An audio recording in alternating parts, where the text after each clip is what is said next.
The Sandy and Toddcast is a Mind Garden media podcast in association with Screw You, Todd Productions.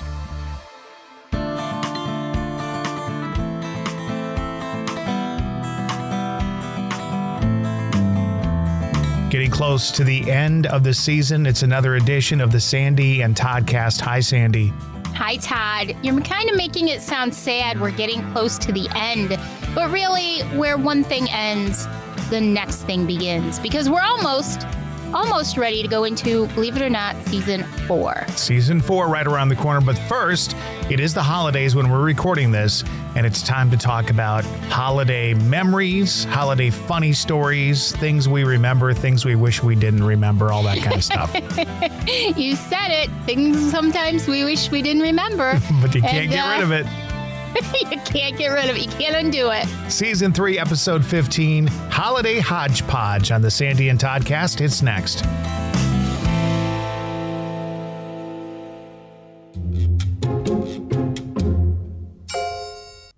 Crowds, arguments, loud noises, narcissists, energy vampires. Does that seem scary to you? It can to an empath. Sandy and Todd from the Sandy and Toddcast invite you to join them for a new podcast, the Empathicary Podcast. These two empaths know exactly what it's like, and they'd like to share their stories, knowledge, and ideas with you. Dive deep into the world of the empath. The Empathicary Podcast with Sandy and Todd. Find it anywhere you find your podcasts and like them on Facebook. Broadcasting from two very different yet magical places not found on any map. Get ready to discuss the strange, weird, ghostly, crazy, spooky, and odd things that take place around us each and every day, all while having a little bit of fun. This is the Sandy and Toddcast.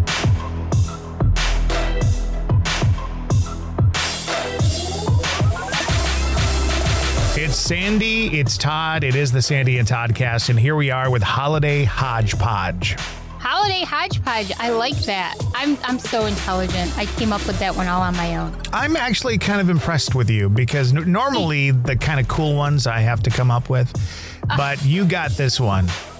You got this one. Well, don't quite put it that way, but you do a really good job with coming up with cool names, so I got to give you credit there.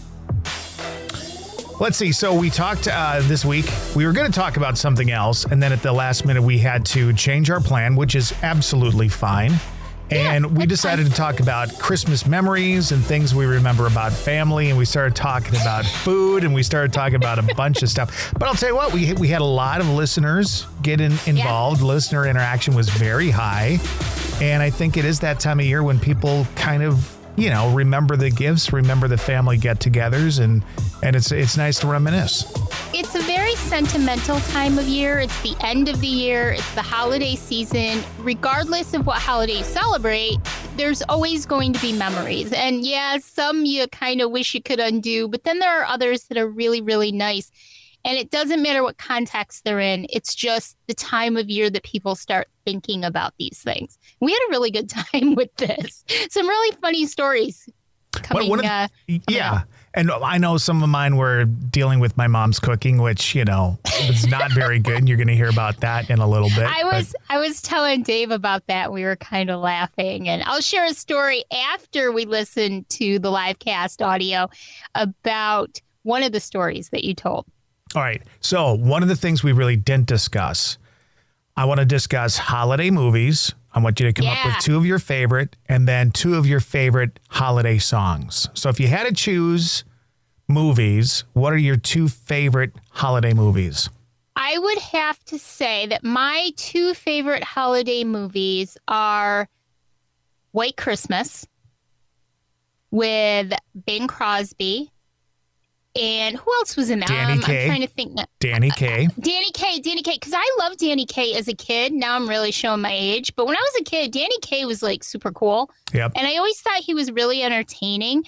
And he was like a magician when it came to characters and being silly, being serious, being anything at all, dancing around. And so that movie always caught my attention, and I could watch that movie 50 times a year, each and every holiday season. Rosemary Clooney was in that, and so was Vera Ellen. So those were the four in it, and that's one of my favorites too. I think it probably makes the two. Mm-hmm. It's for me. It's probably between that and the version of Scrooge that I like with Alastair Sims. I probably are tied at second, but there's a tie into mine first. So White Christmas with Bing Crosby and Danny Kaye ties into my number one favorite movie, which is Christmas Vacation. Yeah. With Chevy Chase and the gang. I was going to say that too. Yes, I was going to say that too. And as a matter of fact, how funny is this? Tomorrow night, Chevy Chase will be in Utica at our gorgeous theater, the Stanley Theater, to do some Q&A, tell some stories about his life and his career, and also do a screening of Christmas Vacation. I heard he's kind of an asshole. I don't know. I heard he's like an asshole. You know what's funny, though, is that the ones that are kind of an asshole in real life usually are the funniest. And I have to hand it to them. They're masters at their craft because they can turn it on in a heartbeat. Well, and the tie-in between White Christmas and Christmas Vacation is Chevy Chase's character, Clark Griswold, says, we're going to have the happiest Christmas since Bing Crosby tap danced with Danny fucking Kaye. Exactly. I know what you're talking about with that tie-in, and it's great. It's great. So I would have to agree with you. Those are my two favorites. It's funny because we didn't talk about this beforehand. No. But I would say those two are my favorites as well. All right. So now songs, Christmas songs, they can be old, they can be new. It doesn't matter. Which two do you kind of lean toward? Okay. I'm going to pick a modern one and a little more traditional one. Okay. And I know it's not the name of the song, but I always think of it this way, and this is what I call it, the one that is chestnuts roasting over an open fire. So the Christmas song. Thank you. The Christmas song. Right. It's pretty simple. It's the Christmas song. I know. Which version do you like, though? I'd have to say that would be number 2, and I would tie it with Have Yourself a Merry Little Christmas. Okay. Even though it might seem a little sad to some people, I love that song. And those are my 2 favorite traditional songs. And every single time now you and I have been BFFs long enough that every Christmas I share this song 1,000,000 times to everybody who I can possibly share it to. But the one and only NSYNC with Merry Christmas, Happy Holidays. I love that song. I sing it constantly to myself. So here's the sad part. That's also one of my favorite songs. So here's the situation. When that song came out, I was the program director at a radio station in Grand Rapids, Michigan, and NSYNC was huge, and we had them come for a show and all that kind of stuff. And I got to kind of hang with the group and That's stuff. So Plus, freaking when cool. I moved to Mississippi, Lance Bass is from Mississippi, and so is Britney Spears. So they were always down there near Jackson because that's where they're from. So again, kind of got to hang out with them and stuff. But that's amazing. I love that. I think that's so cool. So my second favorite song is Bing Crosby and David Bowie. And Little Drummer Boy. Yes. Yeah, that whole thing. I love the story of where that song came from. Yep. I love all of that, and the two of them together singing a holiday song. The two worlds collided, right? And it was just an amazing. And I will agree with you. That is one of my favorites too. It really is. I mean, there's a lot of. I'm not one of those people that can sit there and just listen to Christmas music all day, every day during the holiday season, but there is something to be said for some of those beautiful traditional or even not so traditional Christmas songs that have come along over the years. Yeah. So we were like 3 for 4 on that. Not bad. That's not bad. Not bad at all. Gotta say. I suppose we should probably get into this. Again, this is from a live cast the other night where we had to switch gears at the last minute. We decided to talk about holiday traditions and memories, and it just went off the rails, and it was a really good one. In a lot of ways. Welcome to Season 3, Episode 15. This is Holiday Hodgepodge on the Sandy and Toddcast. I thought, what would be really cool is if we talked about some of our favorite holiday memories, traditions? Because everybody's got different traditions in their family. Yeah, everybody celebrates differently. Whether you celebrate Christmas, Hanukkah. I mean, Dave and I grew up celebrating Christmas. Dave grew up celebrating Hanukkah. Although I keep saying, like, he's the least Jewish person I probably know. Do you guys celebrate Christmas, something like that? Well, now, this is funny. So we Hanukkah don't Mus? really, when I was growing up. That's it. Hanukkah Mus. Hanukkah Mus. I like that one. He'd like that. It's funny. Okay, so when I was growing up, Christmas was big. My grandmother would get up at like 5 a.m. and cook this huge meal every single year. And there'd be literally like 20, 25 of us in the house because there were a bunch of kids. And sometimes my uncles and aunts would come over and my mother and father were there. And it was your typical, now we're mostly Lebanese, but it was sort of like on the equivalent of like the Italian Christmases where it was always loud and obnoxious. And there was always like an argument. Somebody would fight with somebody else by the end of the day. And it was usually my mother, and she would like tear off. She would get all of us in the car. Or if we were staying with my grandparents, because we spent an awful lot of time with my grandparents. They almost practically raised us, my brother Jason and I. So somebody would get in the car and tear off. And that was our Christmases. But it became, believe it or not, like a tradition. And that's what we did every year. And then when my grandmother passed, then my grandfather had a major stroke. He ended up in the nursing home. And so that piece of glue wasn't there anymore. And we didn't really celebrate over the years.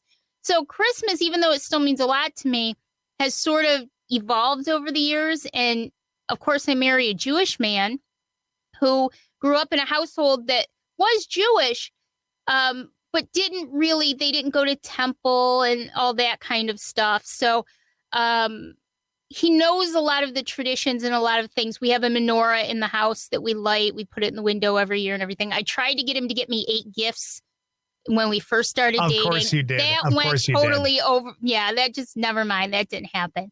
So we have a very quiet, hi, Chris. Good evening. Thanks for joining us. We have a very quiet Christmas every year, Dave and I. It's usually just Dave and I and my mother. She comes over and... actually, my mother comes over on Christmas Eve. Dave and I are by ourselves on Christmas Day. We get Chinese food. That's very Jewish. That's very Jewish. And yes. I know that's the Jewish holiday coming in. And that's Hanukkah for you.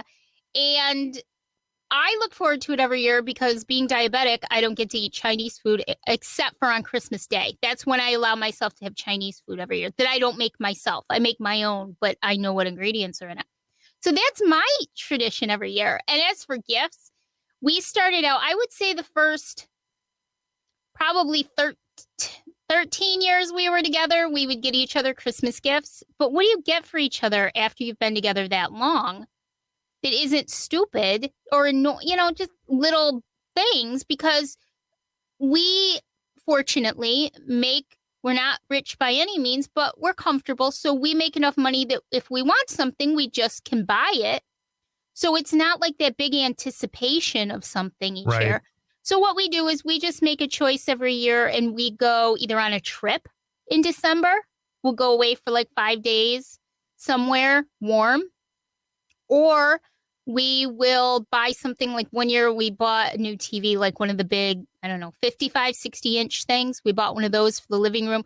So we sort of buy a together gift every year, something that we can really enjoy. Hi, Dawn. Thanks for coming in tonight. And so that's our tradition. And I have a lot of weird memories from growing up at Christmas time. But one of the funniest to me now, I was just talking about this with my mom the other day when she came over for dinner, is I'll never forget the year my mother came to Christmas dinner with pneumonia. And if you know my mother, you know that my mother is always sick. She has COPD. She has all kinds of asthma and all kinds of things. And she decided she was still going to go to Christmas one year. And I was probably 12. And lo and behold, we had to go to the hospital in the ambulance. Oh, my gosh. So on Christmas Day, I got my one and only ride in an ambulance, thanks to my mom. Merry Christmas to me. So that Where was is the she one. tonight? She should have been on the podcast tonight. She's home. I know. I think we're going to do a bonus episode with her over the over That'll the be break. a bonus, all right. That'll be a bonus. That'll She's pull a trip. people in. She's a trip. So that was my most memorable, I think, unfortunately. But I remember the year that I figured out that Santa Claus was not real. And that was the year. You just said that on the podcast. I know, but we have adults. We have adults with us. But I'll never forget, I really wanted a canopy bed when I was little. I really wanted one bad. And I was sleeping one night. And no, I never did, Jason. I've never been in the paddy wagon, ever. I've always been good. My brothers and sisters have been in trouble. They're going to kill me. But I have never had a ride in the paddy wagon. So anyway, so I really wanted this canopy bed. And I remember getting up one night in the middle of the night on Christmas Eve. And I went downstairs. And my parents were actually starting to get it because they were going to put it together. And, or at least put it in my room for me so I could wake up and see it. Right. And there it was. And so that's the year that I realized that, yeah, Santa just isn't what I thought he was. But that's probably one of my most memorable ones, too. But in a sweet way, because it's sort of like that coming of age idea. So just, yes, I'm sorry to break your heart. I'm sorry to break your heart. Oh, no. Why would that be, Jay? So that's pretty much my traditional Christmas. What do you do? Well, I've actually got a couple of stories I thought I would share tonight. First off, just, as you get older, the traditions are less important. Mm-hmm. And even up until the point where my mom had passed away, we'd get together as a family on Christmas or Christmas Eve or something like that. But growing up, my family always celebrated on Christmas Eve. And it was the same thing every year. So I'm just going to start telling stories, and they may go off in different tangents. But one thing that would happen every year is Dawn, my sister, who is listening tonight, would have to try and find all the gifts. So Jason says, because Santa was sick of watching Unmentionables go on. Okay. I love him. So at any rate, Dawn would definitely have to search all the closets in the house to try and find the gifts. Mm-hmm. So this was the routine every Christmas Eve. Early on in when I was young, we didn't go to church or anything like that on Christmas Eve. So we would go look at Christmas lights, Mm-hmm. and we would pile in the car at about 8:00 at night. And they'd be like, "Get in the car. We're going. Let's go look at the lights," and everybody would get in the car except mom and dad. And sometimes it was just mom. It was like, "Come on, let's go. Come on, let's go." And we'd sit in the car for like 10, 15, 20 minutes. And we had no idea what was going on with mom and dad. But obviously, now that you've opened up the storybook and told everybody there's no Santa Claus, obviously they were getting the presents ready. Right. So we would go look at Christmas lights. And then when we got home, Santa had already been there. We could open up the gifts on Christmas Eve. So that was always fun. One year, Tammy, who's my cousin, who's been on the show a couple of times, her father came over dressed as Santa Claus. I remember that very well. Dawn says her mom would have to go back up to the bathroom. Right, exactly. For some reason, mom had bowel movement problems at that point, right? I think that's ingenious, though. That was really smart of them. Hi, Katie. Good evening. I think that was ingenious. So we'd have our Christmas on Christmas Eve, and it was Christmas 1977. And we, the whole frickin' routine as always. And we got to the last box. Now, my parents were building a new home, so we knew that within 6 months or so, we're going to be living in a new place. And we were living in a townhouse that did not allow pets, but we wanted a dog so bad. Right. So there was one big box that was left at the end, and it was written in Santa's handwriting, which was damn close to my mother's, really close to my mother's handwriting. And it said open last. So we opened it last. Right. And it had a dog chain and a collar and a brush and a toy in it or something like that. Gosh. Right. So we were upset because we're like, there's no fucking dog. It's just dog shit, you know? So at any rate, there was a note inside or something that said, go look in the camper. We went camping and there was a camper. So we went out there and there was a little Springer Spaniel. Oh, And we named it Frosty, as Dawn said. I love that story. So that was the same Christmas, 1977, that I got my first tape recorder. Oh, yeah. So while Dawn and Vicki played with Frosty, I was on my tape recorder. I could care less about the dog. I was now a radio host with my tape recorder at the age of 7. But now look, now you've got Winston and he's like the love of your life. Yeah. Yeah. So that was a good Christmas. And then there was some hilarity that, you know, the very first night, the dog ate some of our toys. You know, Of chewed up. course. I had something called, did you ever hear of the Sunshine Family Farm? Yep, I did. Got that for Christmas. Next day, all the arms are chewed off, or at least there were little bite holes in it because Frosty got hold of it. Aw. But so that's one memory I remember. I'll do one more quick one, and then we got some more too. But one night, it was Christmas Eve, and we didn't live very close to our grandparents, probably about an hour out, maybe 45 minutes to an hour away. And it was really cold. It was just a deadly cold Wisconsin Christmas Eve. I don't know what year it was, but it was before 1977. And so we were getting ready to go, and we started driving out to Grandma's house, and the car broke down. And I don't remember much about it other than we ended up pulling into some random person's house, and they helped my dad fix the engine well enough that we could get to where we needed to go. Mm-hmm. That we could get to our grandmother's house. You know, don't turn around in the Wisconsin cold and get your family safe. You're still going to Grandma's house. So we did that. And I remember going to our aunt's house that night. And so I was always about the grandparents and the family members at Christmas time in our family, which was nice. You know, that reminds me of two little quick things. Number one, when you were talking about, was it your uncle who came and dressed up like Santa? I guess it would be my cousin. Now that I think of it. Yeah. I was really little, and I remember this like that's a Lisa Hale joke. Sorry. When I was like young, but I still remember stuff. Like, I have the best long-term memory in the world, but I can't tell you like what I had for dinner last night. I write everything down. Everything is a list. But anyways, I remember probably being maybe 3 or 4 years old, and Santa Claus came to our apartment. We were living in an apartment, in like garden style apartments, and my grandparents were there.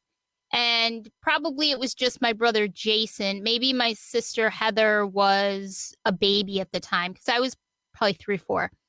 And Santa Claus came. And I remember being so excited because Santa came.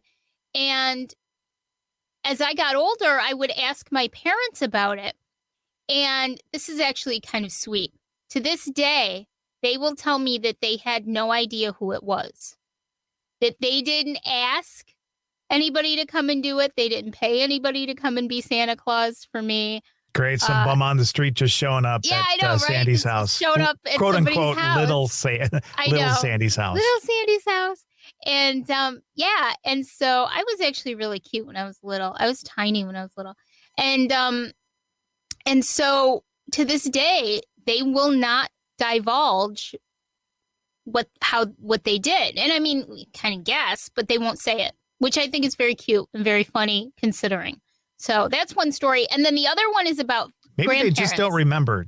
Did you ever think about that? Because your mom is little, you know. My mom's wacky, but I don't know. I just think it's kind of funny. But the parents and the grandparents thing. This is not a Christmas, but this is a Thanksgiving. So I have to tell you what happened one year. This was probably the worst Thanksgiving that never happened.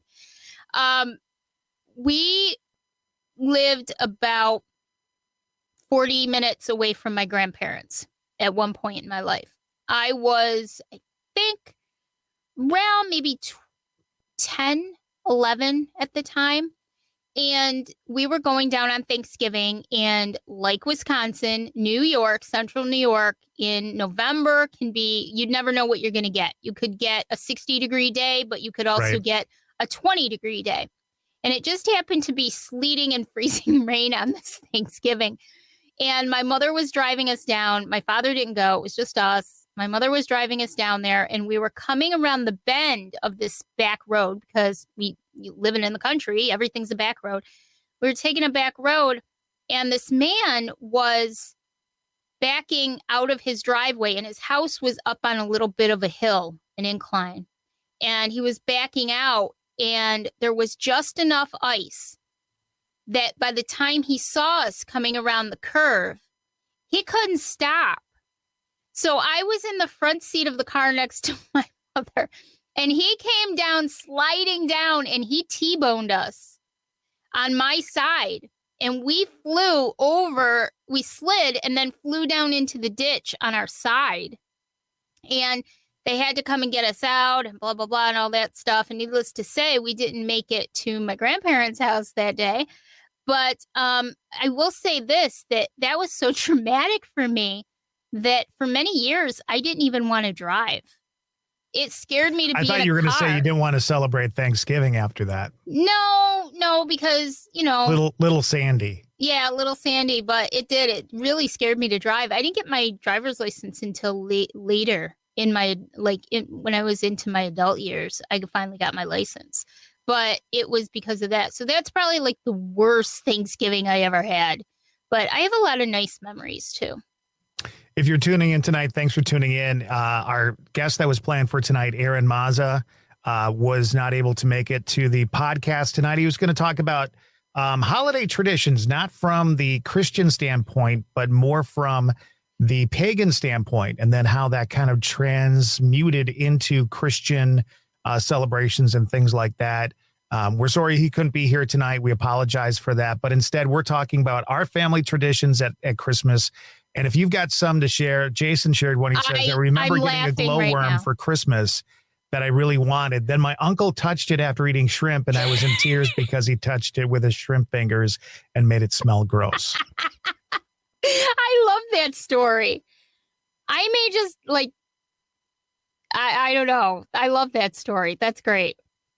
His shrimp fingers. Why? First of all, you shouldn't touch anything with shrimp fingers. I'm just saying. That's all I have to say on that.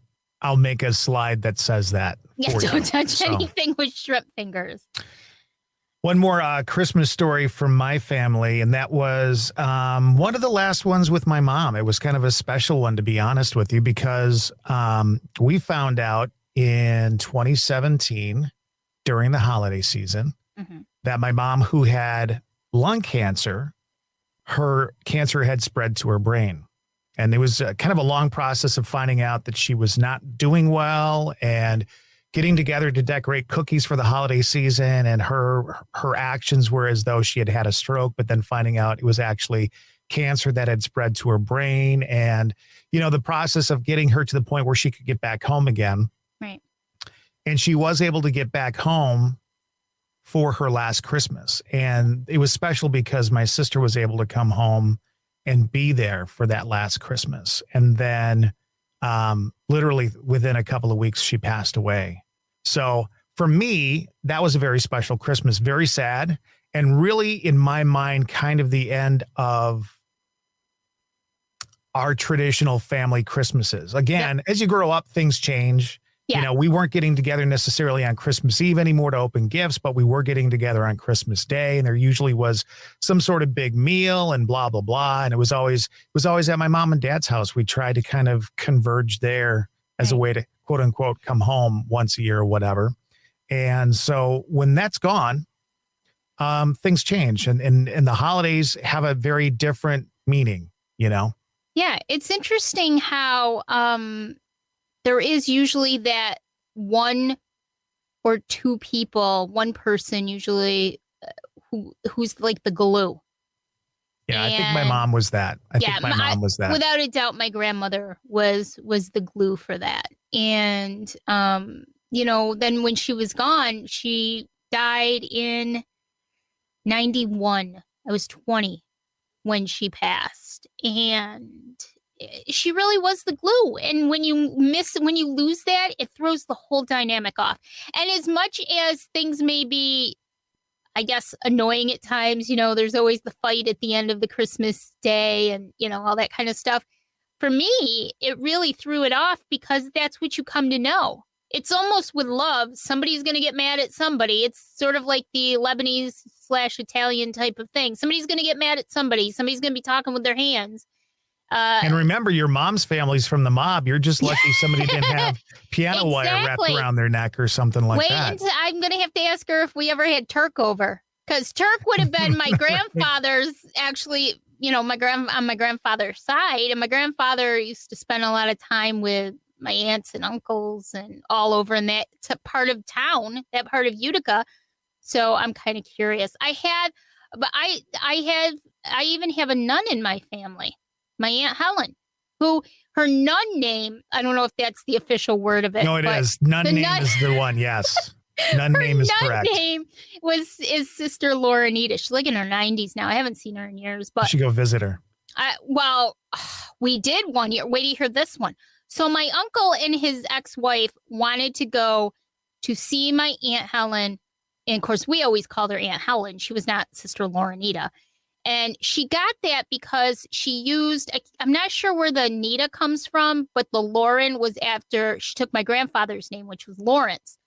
And then whoever the Nita was, I'm not sure who that was, and put the two names together. And that's where she came up with Laurenita.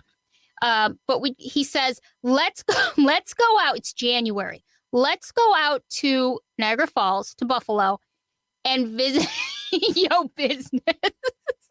I love it. He says, let's go out to Niagara Falls, to Buffalo, and visit Aunt Helen. And it was just me and his ex-wife and him. And I said, sure. I was like 21 years old. I said, why not? So we go out, and it's literally in the evening. It's about, if you go on the thruway fast enough around here, you can probably get to Buffalo in like 3.5 hours. And it was freezing cold. So if it's 20 degrees here where I live, it's probably less than that, much less than that in Buffalo because of the Great Lakes. Right. And it's frigid there.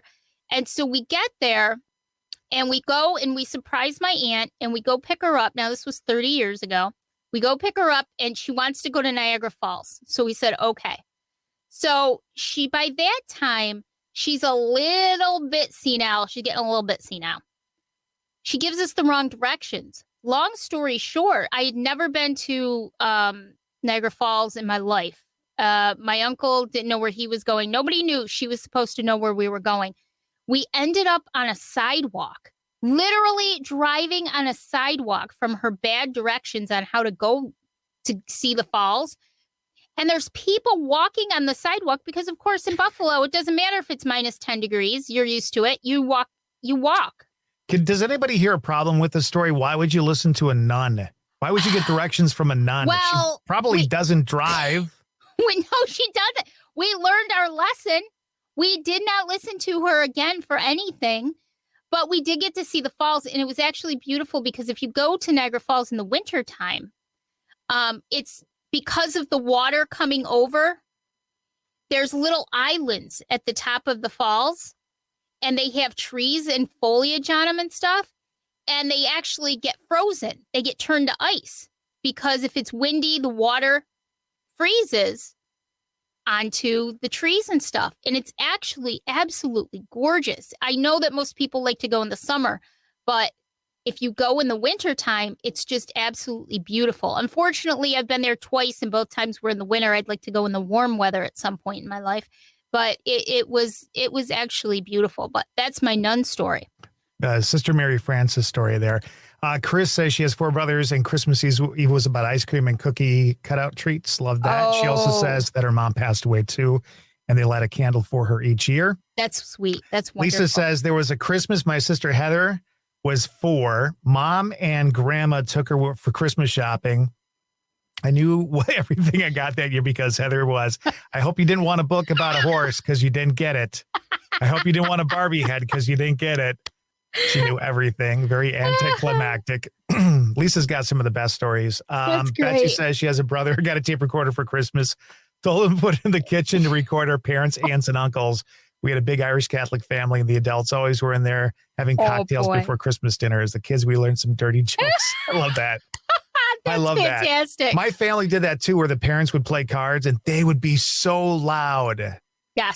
It's crazy. But my parents always, looking at my mom and dad at the end of their life, they were kind of reclusive to a certain extent. Yeah. But they were the life of the party prior to that. Everybody came over to our house for Christmas. A couple of other quick Frosty stories. So Frosty's the dog that we got in 1977. And I've had for the most part, as an adult, I've had very good animals. Winston is the best dog. I don't think anybody's ever had a better dog in their life. Right. But we had Frosty. Frosty was a great dog, and she was a great hunter, but she was a little naughty. And one year, my mom would make, and I mean this, she would make hundreds of Christmas cookies, cut out cookies, and then these wreath cookies that you make with cornflakes. Okay, and you make them into wreaths and stuff with marshmallow. Yep. So she made these, and they were spread out on the counter. Well, we went someplace or did something, and these were left laying out. Frosty ate every single one of them. Oh my God. And so she was, because you use green food coloring, she was shitting green for like a week. Oh my gosh. And then another year we lived out in the country, so Frosty could go in and out. she was hungry, right, Dawn? She could come and go as she wanted to. We lived out in the country, so the door was always open for her to go in and out. And one day we came home from being gone, and every present that was under the tree was now laying out on the lawn, ripped open. And she even ate the bird seed. We had a bird at the time, and the dog ate the bird seed. Oh no. She was she could really be a naughty doggy. Oh my gosh. Poor Frosty. Yeah. Oh. Yeah, it's, we had, before our Jack, who we lost in 2020, he was with us for 10 and a half years. But before that, she passed about a year and a half before Jack came home. We had a beautiful dog named Pretty, and she was like a black setter lab mix, but she was getting up there in age. She was about 15 when she passed, and that's pretty old for that size dog. And she had doggy dementia. And don't you have that too? Isn't that what you've got that? Dementia. I thought so, because you kind of bark once in a while. No, be quiet. And so I'm gonna get it. So we went our honeymoon. We went to Maui for our honeymoon. The dog, or you and Dave and I. Okay, Dave and I. They wouldn't let her on the plane. And so my mother watched her. My mother stayed at our house and watched her while we were gone for a week. And when we came back, we found out that Pretty had decided that coffee grounds tasted really delicious. Oh my gosh. Coffee grounds. And luckily, she didn't eat a ton of it before my mother saw it. But we had to watch her and keep an eye on her and everything. I mean, she got into chocolate one time. And sometimes no matter what you do, they're going to find a way to do it. We had our garbage would actually be up on our counter because she would find a way to get into the garbage, no matter where it was. So we ended up having to put our garbage can on the counter, like out in the far corner of the counter, so that she couldn't get it. So they'll find a way to get anything. My mom had a rule in our house. Frosty was not able to leave the rug by the back door. She had to stay on that rug if she was going to be up in the house. But us kids would always take her into our bedrooms when mom wasn't home. Trisha says, I host a Christmas Eve every year. I have a copy of 'Twas the Night Before Christmas. It's about 3 feet tall. I read it every Christmas Eve for decades. The whole house goes silent. Adults and kids sitting on the floor. My family's much smaller now. But last year, my 13-year-old granddaughter told me that Christmas Eve is her absolute favorite. Talk about a joyful moment, brought tears to my eyes. Love that. That's wonderful. I love that too. What a great story that is. I think traditions are so important. And it really is a shame when traditions change, but I think that's the catalyst to sort of learn how to make your own new traditions. And even though it's not a huge family tradition, Dave and I have sort of formed this tradition over the years. My mother goes out to try and buy your gifts, and then they're not the right ones, so then you make them go back and get new ones. Listen, that was Black Friday. That was the wrong iPod. You go back out there. He's never done that ever again for me, and I don't blame him. I wouldn't either. Man. I think we should take up a collection for your husband. He's fine. Believe me. But I have to tell one quick thing, though. It's so funny. Speaking about recording people. So I wish we had thought of that when we were kids, because all of my aunts and uncles, my grandfather had like 7 brothers and sisters, and they were all pretty close. And so sometimes they come over to my grandparents' house once in a while. My Uncle Mike was just hands down my favorite. He was my great uncle. He was just amazing. One year he got me a guitar for Christmas, and I'll never forget that. There's a great picture of me standing next to him, and he got me that guitar. But a lot of times we'd all go over to their houses and play poker and, gin, rummy, and all that kind of stuff. And they drank, and, it was just so much fun. And I wish I had recordings of the conversations that as a kid I used to hear, because they weren't really dirty, but they were so freaking funny. They were so absolutely funny, and they just bring a smile to my face now when I think of it. And my aunt, Helen, the nun, when she would What's come her name? home, Sister Mary Frances? What is it? Sister Laurenita.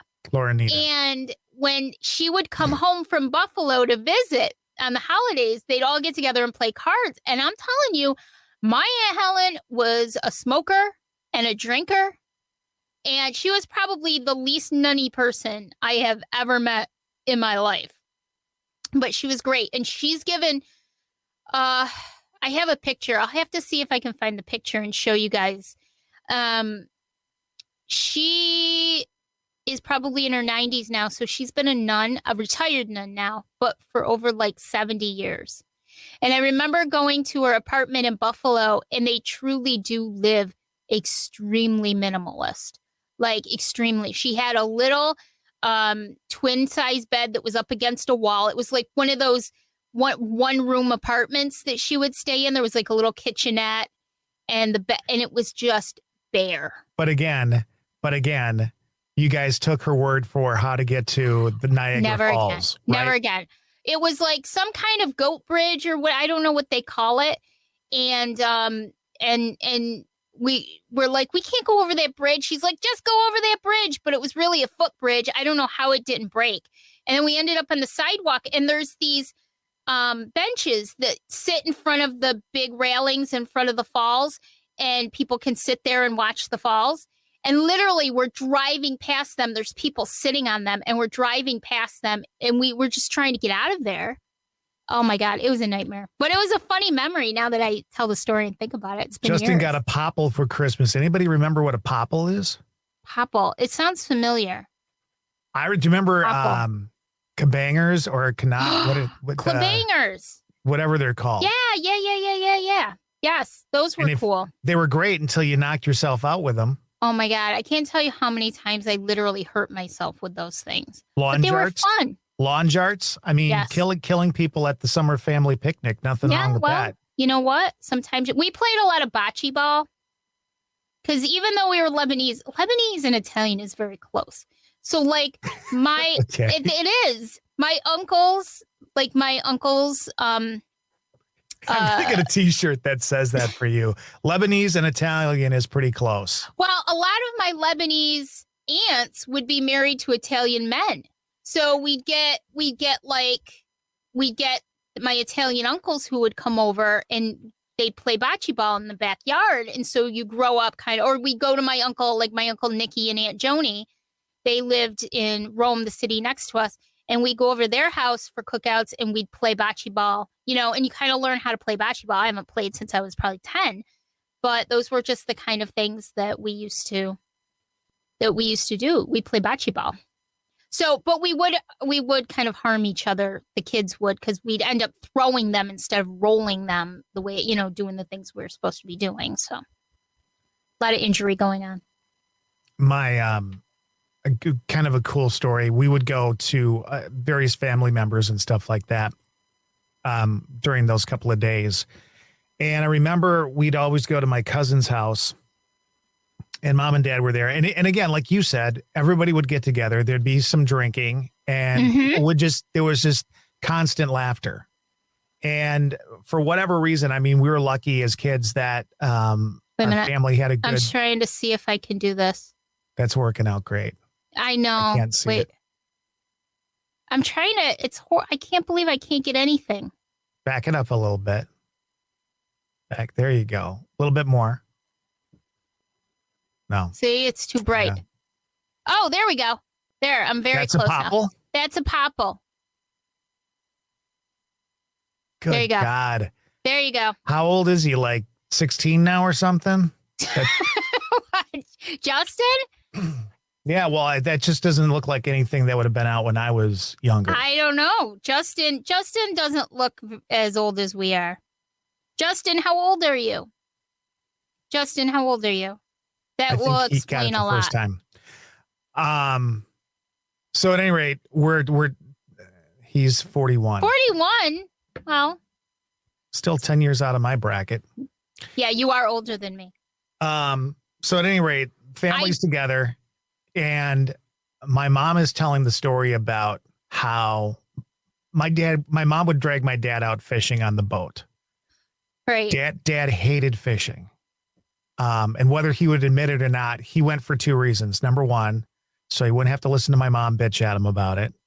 And second of all, I think he actually secretly likes spending time with my mom, but don't tell anybody that. No, you're not allowed. So they were out fishing, and she was, doing her own hook, own worms, all that kind of stuff. And she was eating pretzels out of a bag. So she asked my dad, "You want some pretzels?" And he goes, "No, not with those wormy fingers. I'm not eating that shit." My dad was very particular about food. So at any rate, apparently they went fishing and everything was fine. Then like a week or two later, my mom sees him. He's in the kitchen eating pretzels out of a bag, and it happens to be the bag that she was. Ooh. So she tells this story at Christmas. The 20 or 30 people in the room are roaring with laughter, and my dad's sitting there going, grossed out by the fact that he ate pretzels with worm mud in them. That's gross, though. I love to fish, but I don't like the wormy stuff or anything. It's kind of interesting that your dad didn't like to fish, but your mom did. That's kind of a different. Well, no, my mom was kind of like, she enjoyed fishing. She hunted along with my dad. Mm-hmm. I think growing up, my mom's family fished and did that stuff a lot to save money. Mm-hmm. I mean, as kids, we ate, we ate potatoes, mashed potatoes with dandelion weeds in them. So we would eat heart and tongue, all that stuff. I mean, it was just gross. Did you know what you were eating at the time? Well, we didn't know that it was as weird as it was. Squirrel, rabbit, pheasant. We didn't have like turkey until I was older. We always had goose or duck. Right. Did you guys spend a lot of time, because obviously where you're from, did you spend a lot of time on the water? My mom did. I mean, I went out fishing. I'm not a water person, and we weren't so close to the water that we would go out all the time, but she had a boat and all that kind of stuff as she got older. So I think that's cool. Are we gonna, now we're coming out in June for vacation. You said, now last time we were there, you said something about, if you guys were here longer, we could have taken the cruise on the water. Are we going to do that? I don't remember what cruise that is. I don't know. Cruise you said on something the about water. some sort of cruise on the, were you lying to me? I don't believe I said anything about a cruise on the water. You did. I'll find it, and then I'll be like, this is probably what you're talking about. There's probably a cruise on the water. So let me tell you and this isn't a Christmas story, but it's been requested.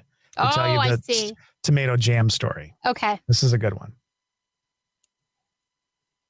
So growing up, you know, you eat what your parents give you. Like I said, we ate some weird shit. Right. So one day I'm having a peanut butter and jelly sandwich, and we lived in townhouses. So there was other families that we would hang with and other kids. It was very cool. Jason says the Washington Island Ferry. Is that it? One. Yeah, but that's yeah. So at any rate, I'm out having the sandwich, and a friend is also having a peanut butter and jelly sandwich, and for whatever reason, we both opened them up. Okay. And my jam is kind of this reddish orange color with seeds in it, and his jam is purple. And he goes, right. I said, what do you got there? He goes, well, it's a peanut butter and jelly sandwich. Well, it doesn't look like mine. So he says, well, you want to taste it? So I tasted it, and I was in heaven. I was in flippin' heaven, because I found out that day that my mom made, Dawn says, Beverly Hillbillies. No shit. That's what I was laughing at. Possum. My mom made jelly out of tomatoes. So it was peanut butter and tomato jelly sandwiches. I don't even know. Oh, you don't want to know? Oh. It was not the yummiest stuff. But you were used to it, right? I was used to it. But then when you have regular grape jelly, you never want to go back. It's like my other sister, Vicki, always says, once you have butter, you never go back to margarine. And we always had margarine growing up. So the first time you go out and have butter, it's like, oh, my Lord, you know, this is heaven. Yep. So. That's funny. See, that's true, though. Just can't even imagine what the taste was like, the combination. Then geese stuffed with, I love my mom. She knows I do. But we'd have geese, and it was stuffed with she made a meat dressing, not a bread dressing. She would not eat bread dressing if you gave it to her. But it was a meat stuffing and what were called bullets. Now, basically it was flour that you clumped them into a ball and you boiled it. I don't remember if there was potato in that or not. I think it was just flour balls that you like boiled, and then you would put gravy over them, and they were called bullets because boiled. Yeah. But Dawn, there was no potatoes in that. It was flour and whatever, right? I think. My mom would fix me bologna and jelly sandwiches. Oh, my God, Katie. Oh, my gosh. Let's talk about some of this stuff. Oh, my God. My mom made me a bologna sandwich every day for school with nothing on it but bread and a slice of bologna.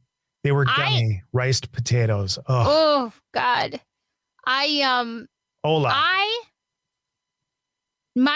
my mother was never a cook.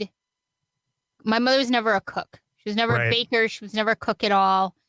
So basically, most of my life that was spent with my parents, because when I was growing up, my brother and I, the two oldest, would spend every weekend, every holiday break, every summer break with my grandparents. You know, it was sort of like unofficial, you know, it was just, there were more opportunities at the time with them. And it was tough growing up. So we kind of would stay with them quite often.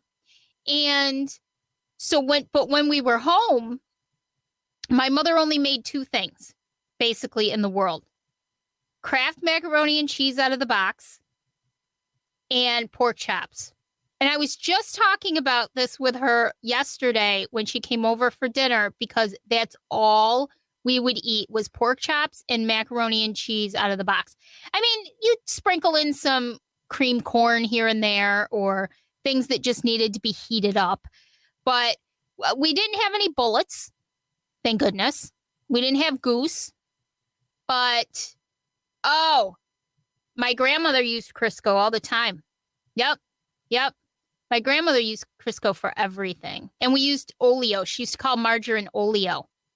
That was what we grew up with. So, but I had a lot of Kraft macaroni and cheese and pork chops when I was growing up. I think it's funny. We get a lot of people whose grandparents were good cooks, but their parents were not. And it's true. My grandmother would my grandfather liked certain things. He only liked certain things. So we would have the same things, but we would have enough of the same things that it was enough of a variety. It wasn't the same thing all the time. But she'd always make kielbasa with kraut. There was always God, always pasta on Sundays. It was always spaghetti and meatballs on Sundays, every Sunday. And we'd have homemade macaroni and cheese, which I still make to this day. And, you know, it was all very traditional things. We would have pork chops. We would have baked potatoes. We would have all kinds of stuff like that. But it was all the same kind of stuff. But my grandmother, boy, could she cook. She was Dawn, I was just going to bring this up. So the worst thing in the world as a child, there were two things that were horrible. Is hearing the pressure cooker going. Because in those days, you'd hear it go, right? Yep. And you knew what that meant. And then there was this aroma that came with it. My mom would make pig's feet with sauerkraut. Oh. And just to smell that, it was such, again, Mom, I love you, but what a letdown. Like, please, can we just go to McDonald's? Please, let's go to McDonald's. Nope. Run, Forrest, run. I mean, she would take me out. There was a place in West Bend that was right next to a McDonald's. It was called Randy's. And we would go, and every once in a while, she'd stop and get a burger, a small burger, a regular burger, a small fry, and a drink. And we would share it. We would share a burger, a small fry, and a drink. But that was like heaven. What? We're going to stop at McDonald's? Oh, my Lord. Yep. Split. It was bad. It was bad. These memories, I haven't thought of this stuff in years and years. I remember when we got our first microwave. I was probably 8, 9, maybe. And it was this huge honking thing. But let me tell you, the microwave was like amazing. And they had those little Marie Callender. Well, we used to do the TV dinners in the oven. Remember those? Right. Yep. Oh, yeah. And we'd have those once in a while. Like, just, you'd have one of those for lunch or something as a kid. But then, like, we took a step up with a microwave because then you could do the Marie Callender's, like the mac and cheese and all that kind of stuff. And that was, like, such a huge deal. But I remember we used to go grocery shopping with her. And we would get we would popcorn the old-fashioned way. We get the Jiffy Pop, and you put it over the stove, and you'd shake it, and it would expand, and it was that in and of itself was magical for us. And yes, Salisbury steak. You could get Salisbury steak. The microwaves were I don't remember ever being able to do that stuff. Like my mom she made a pretty good lasagna considering it was my mom. In the microwave, not in the oven. Oh. She never baked a lasagna in her life, but she would make a pretty good one in the microwave. What was the other thing? Oh my God. See, now my dad was very particular too. He loved roast potatoes, pork chop potatoes, chicken on the grill potatoes. I mean, that's just the way my dad was. My mom would buy La Choy. Chop, flippin', suey. Kind of reminds me of my mom. I don't know why I thought about it tonight, but I was getting ready to come here and I thought about that La Choy chop suey, and then the jingle came to mind, and my stomach started to growl because it was the worst stuff in the world. Oh, I remember that my mother used to get that a lot. She used to eat that all the time. Yeah. Oh. Yeah, you had to be so careful with Jiffy Pop because it would burn so easily. My mom did know how to can. She made just tons of stewed tomatoes and jams and beans and pickles and all that kind of stuff. Something I've always wanted to do. So I think that's... We're getting some interesting comments from the peanut gallery. There's nothing wrong with that. That's what this is all about. Not at all. Again, if you tuned in tonight for Aaron, we apologize. He was not able to make it to our podcast tonight, our live cast. And so we thought, he was going to talk about holiday traditions, where it all kind of started. I thought, well, let's talk about ours. Everybody's kind of got their own traditional stories about the holidays. One of the things I miss so much, and I want to do it this year, hard candy. I think they call it rock candy, but I'm not sure. It's the one that they roll out and they kind of clip off. And if you get it, there's little designs in it. Oh, like ribbon candy? Ribbon candy, kind of like that. Yeah, I love ribbon candy. We always had a dish of ribbon candy at Christmas time. I think everybody growing up in like the 60s and 70s, and maybe a little bit the 80s, always had a dish. My grandmother had a white sort of milk, that milkware dishes that she used to have one of those on the living room table, coffee table, and it always had ribbon candy in it during the holidays. I think that was a tradition in of itself for a lot of homes. I know that I threw up LaChoy. I know I did.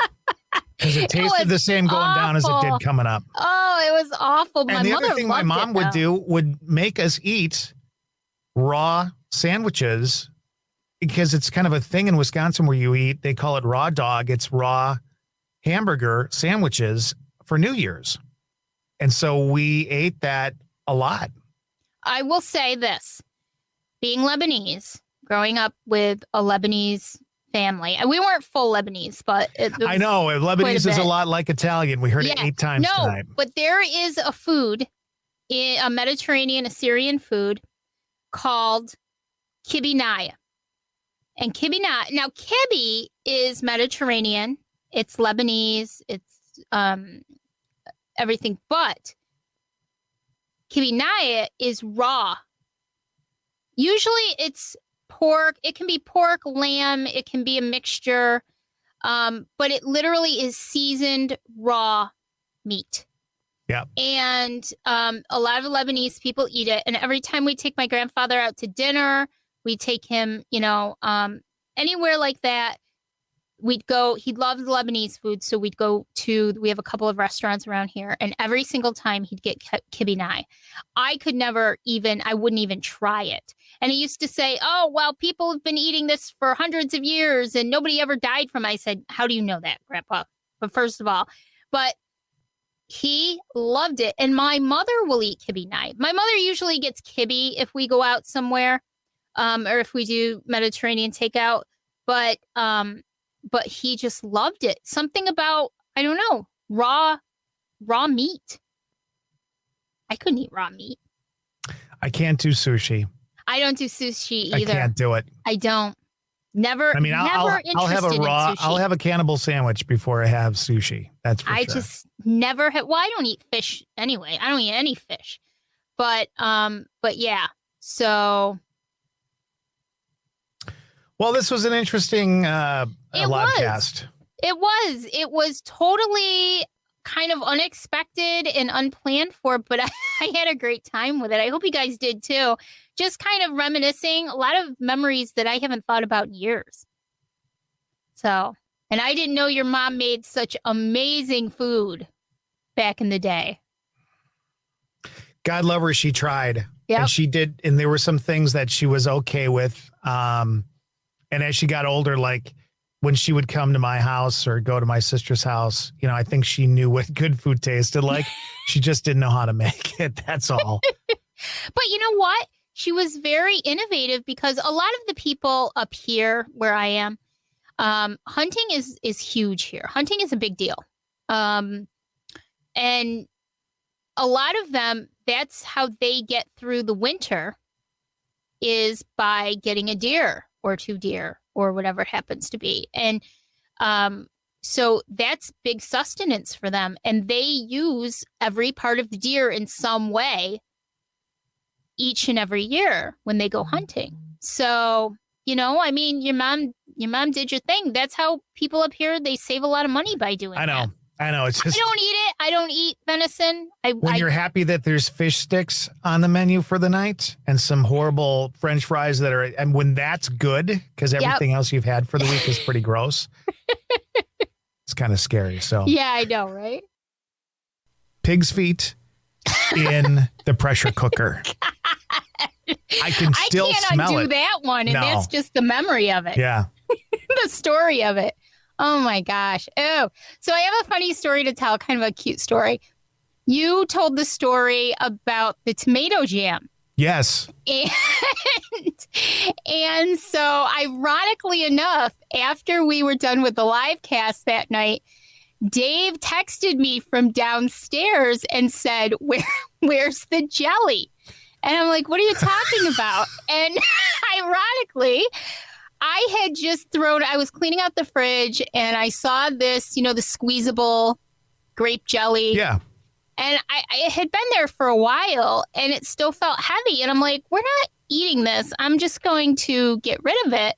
And sure enough, doesn't he go to look for the grape jelly right after we get done with the live cast? And he's like, where's the jelly?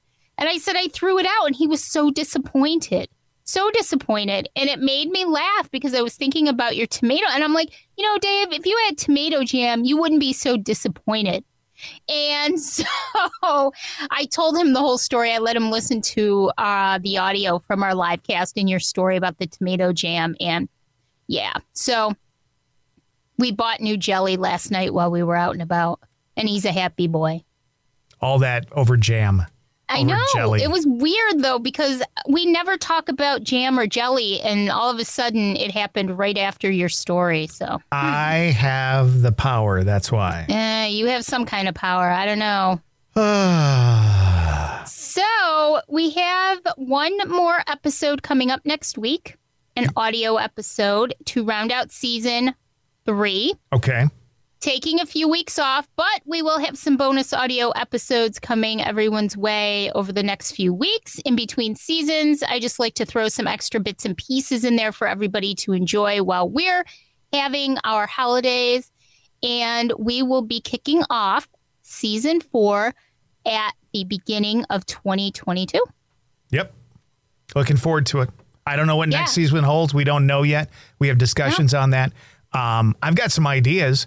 Like we even talked about doing pimple popping and stuff like that. So, I mean, there's all sorts of possibilities. So how about you text me that last night and we're eating dinner. We went out for a drive to look at Christmas lights and we got some takeout because we had Spike, our dog, with us. And you did that right in the middle of me having my dinner. And I was laughing my ass off because I kind of watched the Dr. Pimple Popper stuff.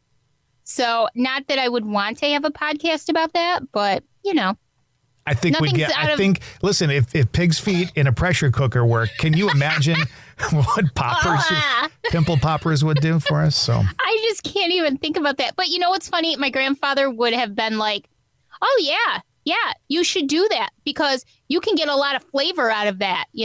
Older people, that's what they did. We're talking about pig's feet, right? We're talking about pig's feet, not the pimples. Yeah. Okay, good. No. We've moved on. So, so you can still find us anywhere on any of our platforms or normal platforms. We're just about everywhere now. You can follow us on our Facebook page, the Sandy and Toddcast. We also have soon a new Empathic Carry podcast episode coming out. And be sure to join our group, Stay Weirdos Friends of the Sandy and Toddcast, because we have so much fun in there. There's over 220 people in our group, and we just have a good time. It's a safe space to share your thoughts, your opinions, your feelings, ask questions, give answers, and just goof around and have a good time. And you'll also have opportunities for bonus content, as well as opportunities to win some kind of cool stuff. Well, good. Yeah. That was a long spiel. It was a long spiel. I sat back and ate a hot dog while you were talking. So I wanted to get everything in there. You got it in there. Well, we are going to celebrate our 1-year anniversary in January, and we will be doing some giveaways, fun contests, some events, all kinds of weird things. So be sure to be a member of our group and, of course, to leave us a good review on any of our platforms or on our Facebook page. That would be nice. That would be nice. All right. I guess that's going to wrap it up this time. We got one more left and then we'll be on break. So sit back, relax. And if you ever need extra content, just go ahead and go back and listen to the first 14 or 15 or 16 we did. Yeah. How different they are from where we are today. Those are interesting. We may have to resurrect bejesus for season 4. All right. I think maybe for our little anniversary stuff, we'll do some bejesus or something. Maybe we'll do an anniversary special. All right, that sounds good. All right. All right. Till next time, it's the Sandy and Toddcast. Bye. Bye.